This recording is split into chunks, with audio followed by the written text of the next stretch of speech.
Robots Radio. Games, lore, stories, community. Just press play.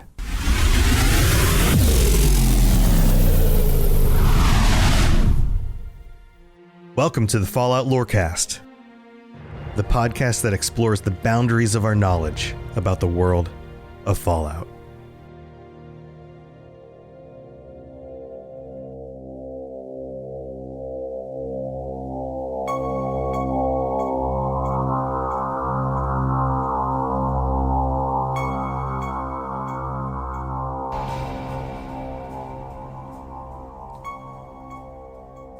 The Fallout series is rich with tragedy.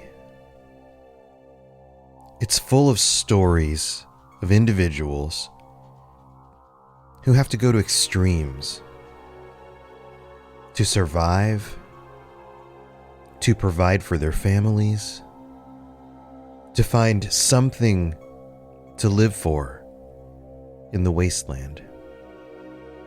And sometimes these stories are given a silly, ridiculous slant. But sometimes they are just dark and tragic. As we move into the month of October, as I like to call it, Spooptober, we will be highlighting some of these dark and scary stories from across the Fallout games. Today's story actually takes place in one of the most recent additions to Fallout canon, an update for Fallout 76, The Pit. And if you've played The Pit, whether you've played the original DLC for Fallout 3, or you've played some of the new content for Fallout 76, you know that the situation in the pit is dire. Not only are the people of the pit living difficult lives, struggling to get by, but there is a monster very specific to this part of the world. And if you play through any of the other Fallout games, you're familiar with what happens with a little bit too much radiation, or FEV. In some cases, people will ghoulify. And some of those ghouls will lose their minds. But the situation at the pit is a little bit different. People aren't just becoming feral ghouls, as if that's a commonality. I mean, I guess it is. It's something that happens all the time in Fallout. People are turning into a creature called a Trog. And Trogs are worse than ghouls. This transformation happens when humans become infected with the troglodyte degeneration contagion, TDC. Trogs are heavily deformed humans who have been mutated by this radiation and the toxic pollutants of the factories in Pittsburgh. This renders them completely hairless. Their postures lean forward, they crawl on all fours, and their minds descend into a feral state. But unlike feral ghouls, they maintain a small fraction of their humanity and a little bit of speech. And because of that, they become very dangerous. In today's story, we will learn about a man named Pat Gerber. A man who sought to fight for the Union, for his faction, for the people of the pit. And in the end, he ends up fighting for his own sanity. Oh, and by the way, I'm going to be using some audio clips from this, which include some F-bombs and things like that. So just a little bit more of a mature warning for this episode. Oh, and that music you hear underneath, that's actually from Fallout 1. It's pretty cool, huh? Alright, let's get started.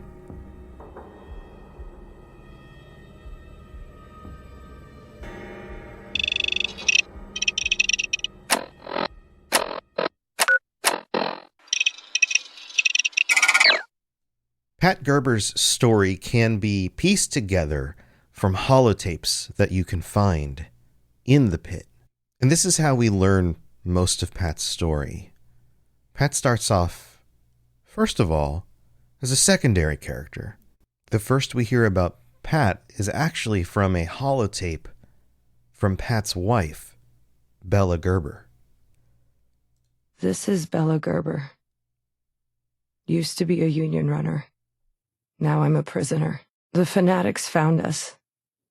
They took over the sanctum. Everyone I promised safety, I delivered them straight into the hands of the fanatics. I was so arrogant, so stupid. Forgot that I wasn't the only person capable of navigating the trench, of learning how to navigate it. Pat always told me I needed to learn to trust others, to stop taking the weight of the world upon myself. But he's the same way. I hadn't mentioned it before, but I have a husband, Pat Gerber. We promised to meet up after our work for the union was done. But it will never be done, will it, Pat? Things will only get worse and worse. I don't think I'll make it out of here, but I could at least give the others a chance. The others I condemned, bringing them here with the promise of safety. I have to give them a chance, Pat. This will be my final log. Goodbye. And Pat, if you ever find that monster you were looking for, don't go alone. If you ever find that monster you were looking for, don't go alone. This is foreshadowing. It happens in all literature. What does that mean? Well, we can see that Bella and Pat are in a dire situation. Prisoners of the fanatics, trying to somehow help the people around them and themselves, and yet failing. And this is our first introduction, not only to Bella, but to Pat. So what do we know about Pat? Well, it turns out that he originally worked for the local 42 division of the Union in Pittsburgh, and recently was transferred over to the local 29 in the industrial district. We don't know exactly when Pat and Bella met. We don't know how long they'd known each other, if they were both originally from the local 42 and transitioned over together. But we do know that they were dealing with the fanatics, a group of raiders who were seeking to control everything in the pit, enslaving people, forcing them to work, and creating an overall terrible situation, which is only compounded by the presence of these monsters, the Trog. And early on in the story, people don't know where Trogs come from, what they actually are. And at first, there are only hints about what might actually be going on. In the holotape labeled Striker's Log 01 Mission Brief, we get our first introduction directly to Pat. This is Pat Gerber, striker for the Union. Formerly the 42, now with our command up in the 29. Mission log. Taking care of unfinished business. Used to get reports back in the day of something. Some kind of mutant or monster lurking beneath the foundry. Disappearances, attacks, 1 or 2 mangled corpses. Nasty stuff. Thought it was fanatic raids myself, but panic ensued, so I got put on the case. Of course, losing the foundry changed our priorities a bit, but now that we're resettled, I've come home to take a look. Can't say I'm not a bit curious. Don't get to monster hunting very often. Will be a change of pace from rooting out spies and fanatic guerrillas, if indeed it is something new on our plates. The tone in this holotape is considerably different from the previous one with Pat's wife. In that first holotape, she is in distress. She sounds desperate, depressed, and feels like the world is coming to an end. But in this holotape, this mission brief, Pat's tone is very different. He sounds hopeful. He notices that there are some terrible things happening. He mentions mangled corpses, disappearances, attacks, and of course the ever-present problem of the fanatics. And he says in this holotape that he thinks, or at least in general, it's thought that maybe it's just more raider activity that would explain attacks, disappearances, people being taken away into slavery, mangled corpses, people who probably fought back and then were injured in battle. But there's something about this that feels different. And he's hopeful. That's the major difference here, is the tone is hopeful. He's ready for something a little bit different. He doesn't get to go monster hunting very often, and a change of pace would be nice. But of course, the story doesn't go as Pat would predict. Pat Gerber, Union Striker, Local 29. Mission log. In pursuit of a beast. Strange to be back at my old stomping grounds after so long away. So much has changed. The streets, well, they've been filthy since the war, of course. But we always used to keep them up as best we could. Now you can barely move without tripping over old rebar or slipping in a pool of spilled waste. The fanatics did a number on this place. Met up with a new local leader, a woman who goes by Hex. Guess they've had run-ins with the creatures I'm looking for. So there goes my fanatic raider theory. She showed me the body of one of these things. No wonder they had folks running scared. Going toe-to-toe with these troglodytes would put the fear into anybody. It's a wonder the 42 is still standing. Best info we have on where they're coming from hasn't changed, though. Seems disturbances in the foundry, raids against the fanatics, always stir them up and bring them out of hiding. Will be quite the task to get in there unnoticed by the enemy. But that's what strikers are for. I know an old route, backdoor type situation. Should work. If it doesn't, you know where to find my body. And send my regards to the rest of the 29. If nothing else, you know I'll take some fanatics down with me on the way. So this comes from the Striker Log 02, Pursuit. And you can see Pat, even though he's talking about dark things, maybe I'm not going to make it out, we know what this monster actually is, there's still a hopeful tone here. He even half jokes at the end. If nothing else, you'll know I'll take some fanatics down with me on the way. Like, if I don't make it, well, at least I'll contribute. Because that's basically all I've got anymore. That's what I'm living my life for. But we find out some other things as well. Pat, at this point in his story, is sure that this situation is not the fanatics. It is not caused by them.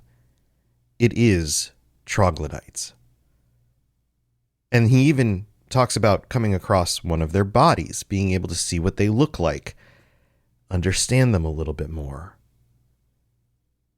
And he mentions how scary it is. Going toe-to-toe with these troglodytes would put the fear into anybody. And then he ponders, I wonder if the 42 is still standing where he originally came from. And then he gets back to focusing on the Trogs and this monster problem. He notes that raids against the fanatics always stir them up and bring them out of hiding. Something about that human conflict, whether it's the noise or the potential for more bodies, he's not sure. But something about that brings them back out. And still, he's not interested in fighting right now against the fanatics.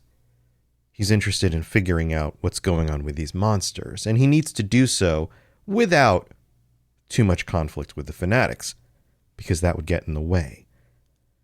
So he comes up with a plan to get into where he thinks they might be coming from through an unnoticed path. As he calls it, an old route. He also notes in this holotape that the city's a mess. You can't get from one place to another without tripping over rebar or stepping in a puddle of toxic whatever. So maybe taking that alternate path is a good idea. And we're going to get to that after the break. We've got to go thank our patrons, so don't go anywhere. It's time for that spring reset. I'm taking a look at everything in my closet and figuring out that, oh no, this absolutely needs to go. And it's about time I replace things so that my clothes aren't older than my 15-year-old. Now you might think that they lasted that long because they were well made, but no, they're in terrible condition. Unlike the new jeans I just got from Quince. Jeans have always been my personal go-to because you can kind of wear them for lots of different things, but maybe they're not your thing. Maybe you're looking for, 100% European linen with insanely soft flow knit activewear fabric. It's definitely getting warmer, and their flow knit activewear is moisture wicking, anti-odor, and soft enough that you'll actually want to wear it every day. So pick out what you want. You can't go wrong because they have prices 50 to 60% less than similar brands. And like I said before, they are high quality. I continue to wear their clothes all the time, and I know that these new jeans are going to last me a lot better than the other things in my wardrobe. And on top of it, they look great. They're so comfortable. And I spent just as much on the jeans that I am now cleaning out of my wardrobe. So if you're looking for something better, just all around better, go check out Quince. So go do it right now. Refresh your wardrobe with Quince. Go to quince.com/falloutlore for free shipping and 365-day returns. Now available in Canada too. Go to quince.com/falloutlore for free shipping and 365-day returns. Quince.com/falloutlore. Hello there, old chap. Good to see another of General Atomic's finest, still eager to serve. All right, here we are. It is time to welcome our newest patrons. This includes, let's go down the list, Brandon H. I'm going to mess up some of these names, of course. Sugar Papa Bunny, or Booney, B-U-N-Y, without two N's. Maybe Booney. I don't know. Carbon Gaming, and Jeremy G. Thank you so much for signing up and joining us on the Patreon. And a big shout out to all of our patrons, all 75 of our current patrons. Thank you for your support. And a huge shout out, the biggest of all possible shout outs, to Darth Mosen, our Liberty Prime, the highest tier you can get. There's only one slot. There's only one of you. Thank you so much for your support. And also shout outs to our Sentry bots, Germinator and Sky R. If you would like to check out all the different stuff you can get on the Patreon, go to patreon.com/falloutlorecast. Check out all the different tiers. There's ad-free episodes, t-shirts, and stickers, and joining us on the monthly chats. A bunch of cool stuff you can get for supporting this show. And I totally couldn't do this without all of your support. So thank you so much to all of you. Let's see. We've got some reviews that have come in over the last week or so. Let's dig into these. The first one comes from Sugar Pop Bunny, or Booney. I'm not trying to make fun of your name. Just want to make sure I'm pronouncing it the correct way. But thank you for signing up on the Patreon and leaving a review. That's awesome. Sugar Pop Bunny, I'm just going to go with Bunny, says, you must listen to this podcast. I love Fallout. I started with Fallout 4 and worked my way to other titles. This podcast is awesome. So many things I missed along the way that were brought out in this podcast series. I started with recent episodes, but have now gone to the very first and running in order. I've learned so much from this, the background on so many topics and how everything is linked together. I can't wait for the next episode. Keep it coming. You're doing a fantastic job. Thank you so much, Sugar Pop. I appreciate that. They're from the U.S. And then we have another one from the U.S. that writes, their name is God Died for Everyone. And they wrote, 10 out of 10 Wastelanders agree. I don't know why I pronounced 10 the second time different than the first time, but words are hard. I love the podcast and just started listening this week. I've been playing Fallout since I got my OG Xbox 360 in a bundle that included Fallout New Vegas, and I instantly became one of my favorite games of all time. Also, I was listening to you talk about the theoretical Fallout religions, and I thought it would be hilarious if there was a cult based around the Energizer Rabbit and how he runs eternally. That would be awesome and hilarious. Thank you so much for the review. Also, sorry about any background noise. Sometimes there's somebody mowing their yard across the street from me, and somehow that gets picked up by the microphone. So I apologize for that. Thank you for the reviews again. If you'd like to leave a 5-star review on Apple Podcasts, I'll read it out on a future episode of the show. You can also rate the show on Spotify or whatever platform you're listening to this on. You can join us for the video versions of these episodes, which are coming out more slowly. But if you want to go back and watch video versions of some of the older episodes, go to the Fallout Lorecast YouTube channel. It's easy to find. Just search Fallout Lorecast on YouTube. That's going to do it for the mid-break. Let's move on with the rest of the show. If you have any questions about Nuka World, I'd be delighted to answer them. So, of course, Pat's story doesn't end here. Tell you what, let's hear it directly from him. Pat Gerber, Union striker with the Local 29 mission log. Things are getting uncomfortable. Found a way past the patrols and made it to the tunnels beneath the foundry. Place is like a maze. It's no wonder we never scouted the whole thing when we owned this place. And there's evidence of our mutant friends everywhere. Human bones littered here and there, stripped of all the flesh and muscle. I've got a strong stomach, but it's hard to take. Must have been dragging folks down here as long as we suspected. Can't help but think of the friends I've lost. I want to exterminate the whole lot of these creatures. The going is getting tougher. No natural light, of course, or artificial for that matter. But more than that, the rads get worse the deeper I go. I can feel my body heating up, my skin crawling, stomach starting to churn. I still haven't found the bastards. Pounded some Rad X, but it's hardly helping. I should know better, but I want to press on. Maybe a few levels deeper before I turn back and rethink my strategy. Maybe steal a hazmat suit from somewhere, if I'm lucky. My damn head's starting to swim. Hope the damage isn't done already. So we learn a few things more about Pat here. He's got a conviction. He will end these monsters if he's able to. And part of that comes from finally understanding how terrible they are. Bones littered here and there, stripped of all the flesh and muscle. And then that realization that they must have been dragging folks down here for as long as we suspected. Can't help but think of the friends I've lost. That this may have been their end. The bones that he's coming across might be the bones of the people that he cares about, having been killed and stripped of anything that would make them recognizable. And at the end of this holotape, which, by the way, is called Striker's Log 03, Lion's Den, we get another foreshadowing moment. Hope the damage isn't done already. What damage? Well, the irreversible damage of too much radiation and infection from the toxins in the pit. He specifically notes here, I can feel my body heating up, feel my skin crawling. Stomach is starting to churn. And I still haven't found the bastards. He took some Red X, but it didn't help. And then he has this moment of prescience. I should have known better, but I want to press on. He wants to avenge his friends.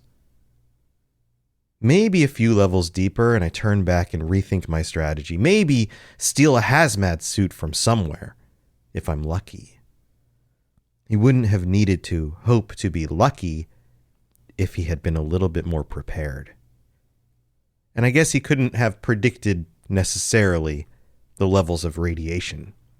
But it raises an interesting question. At what point is too far too far? At what point should he have known that if I go any deeper, I may not escape this?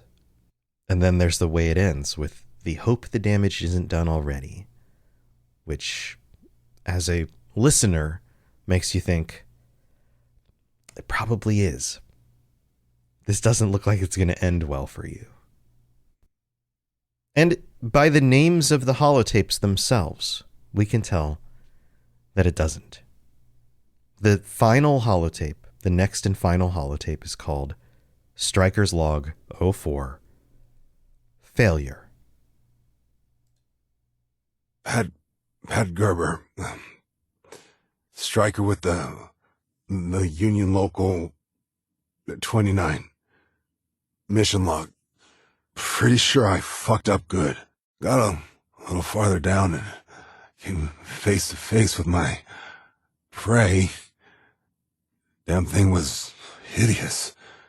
I was limping along.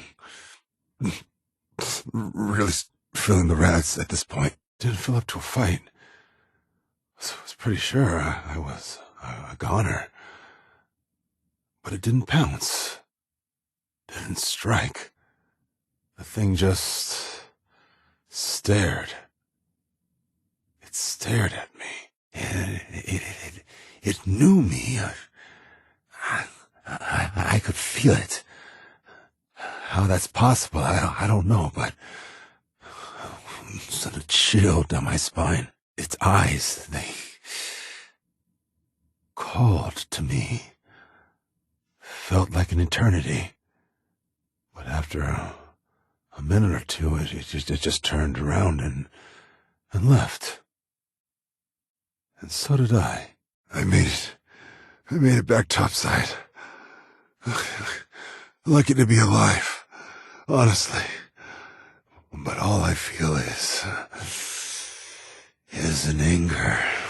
It's swelling up inside me. I'm just so mad.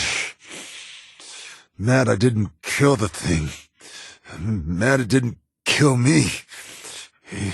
It doesn't make any sense. Don't think I'm going back to the 29 anytime soon. Need to wait for these urges to subside. Don't want to hurt anyone. Shouldn't be near other people right now. God, it's so damn bright up here. Was it always so blinding? Need to find a little corner out of the light. Someplace warm. I don't know why it's gotten so cold either. Too used to the rats, maybe. Gerber out. What we get in this final holotape is the experience of transforming into a Trog. It is clear, and it goes through stages. And we can walk right through it with Pat, which is very dark. At the beginning of the holotape, he's talking about coming face to face with his prey and how he was really feeling the radiation by this point. And then when he comes face to face with a troglodyte, in a state where he would have had a very difficult time defending himself because of how weak and irradiated he was at this moment, it just stares at him.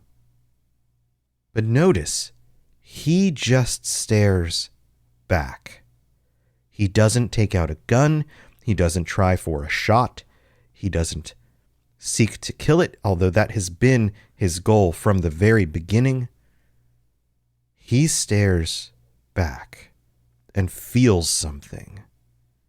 It knew me. I could feel it. How's that possible? There's something more going on here. And then it wanders off. Why didn't it attack him?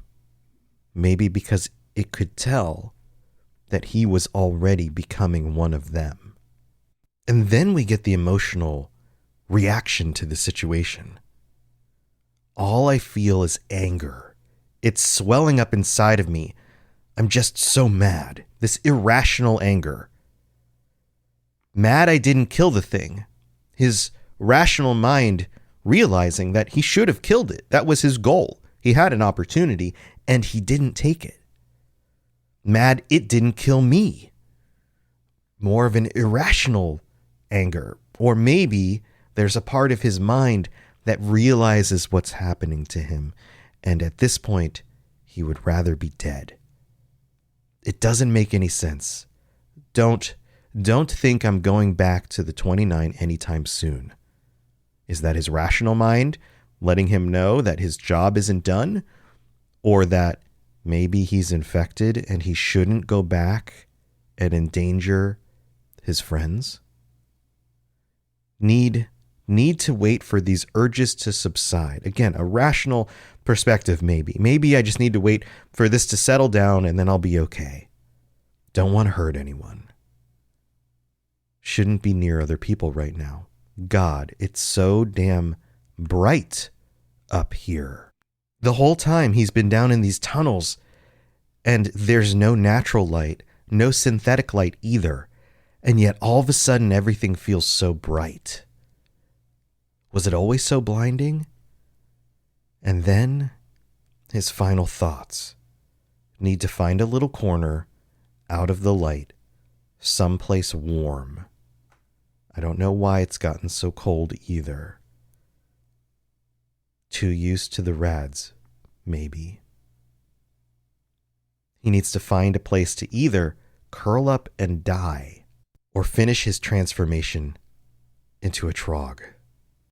It's through Pat's story that we have any insight at all into what this must be like, what somebody would go through, and how they would slowly lose control of themselves, lose their humanity, and turn into the very monster that he was hunting. And again, it's a tragic situation. The wasteland is full of them. And there's something about the environmental storytelling, these glimpses of somebody's thoughts in holotapes, that makes it that much more chilling. I hope you have a wonderful Spooktober, and I'm looking forward to talking about some other dark and scary stories from Fallout. I'll see you next time. To plug into everything else we're doing, check out robotsradio.net. Reach out to me on Twitter at robots_radio. Check out the Robots Radio Rocket Club, where you can join me and a bunch of our other creators creating your podcast, starting a new podcast, or helping your current podcast grow. There's more information about that on robotsradio.net as well. And you can always talk with us and the entire community, over 2,000 people on the Robots Radio Discord. Come join us. We'd love to chat with you. See you guys next time.